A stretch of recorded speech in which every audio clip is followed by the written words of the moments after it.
4 ekor ayam ni je hidup dalam banyak-banyak ayam yang aku tetahkan pada bulan Jun 2025 dulu. Video ni masa aku first belajar macam mana aku nak tetahkan ayam. Ada lebih kurang 10 ekor juga, tapi tinggal 4 ekor ni je lah. Dan hari ni first aku dapat telur daripada ayam yang aku tetahkan ni dulu. Alhamdulillah, aku syukur sangat. Untuk ayam-ayam aku ni, first aku bagi makan dedak penelok pada bulan 1 tahun ni. So gap dia lebih kurang sebulan jugalah untuk dia mula start bertelur. Untuk 8 biji telur yang aku dapatkan hari ni, aku tak pasti lah sejak hari apa dia mula start bertelur. Dan aku tak tahu berapa ibu yang start bertelur. Kalau tengok keadaan ni, aku rasa baru 2 ibu yang start bertelur ni. Kalau kita tengok saiz telur ni, besar juga telur ayam ni. Aku rasa saiz grade B ni.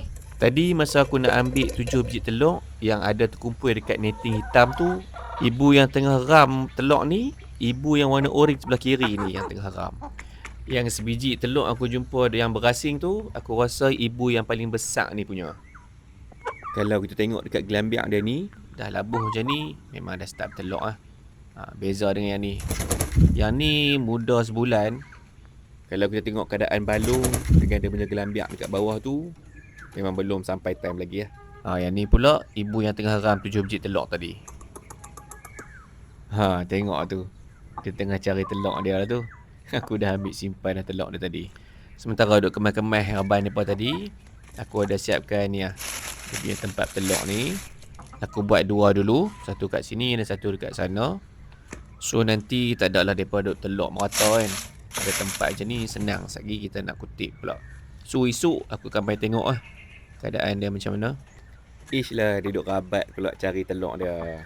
Tapi kira ibu ni bagus lah. Dia ada semangat nak ram telur. Nanti tengok lah. Aku akan masuk jantan juga dekat reban ni. Sebab target aku pun aku nak belah lebih kurang 30 ekor dekat dalam reban ni. Sementara aku nak tunggu ayam-ayam aku ni bertelur, aku ada buh juga telur palsu ni. Tujuan aku buh telur palsu ni supaya nanti bila ayam tu dah start bertelur, tak makan telur dia.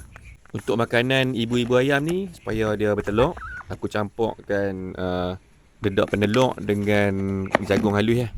Untuk nisbah campuran dedak penelur dengan jagung, aku bubuh 4 dedak penelur dan 6 bahagian jagung lah. Nak bagi mereka berselera lagi makan, campur juga 1 bahagian dedak grower.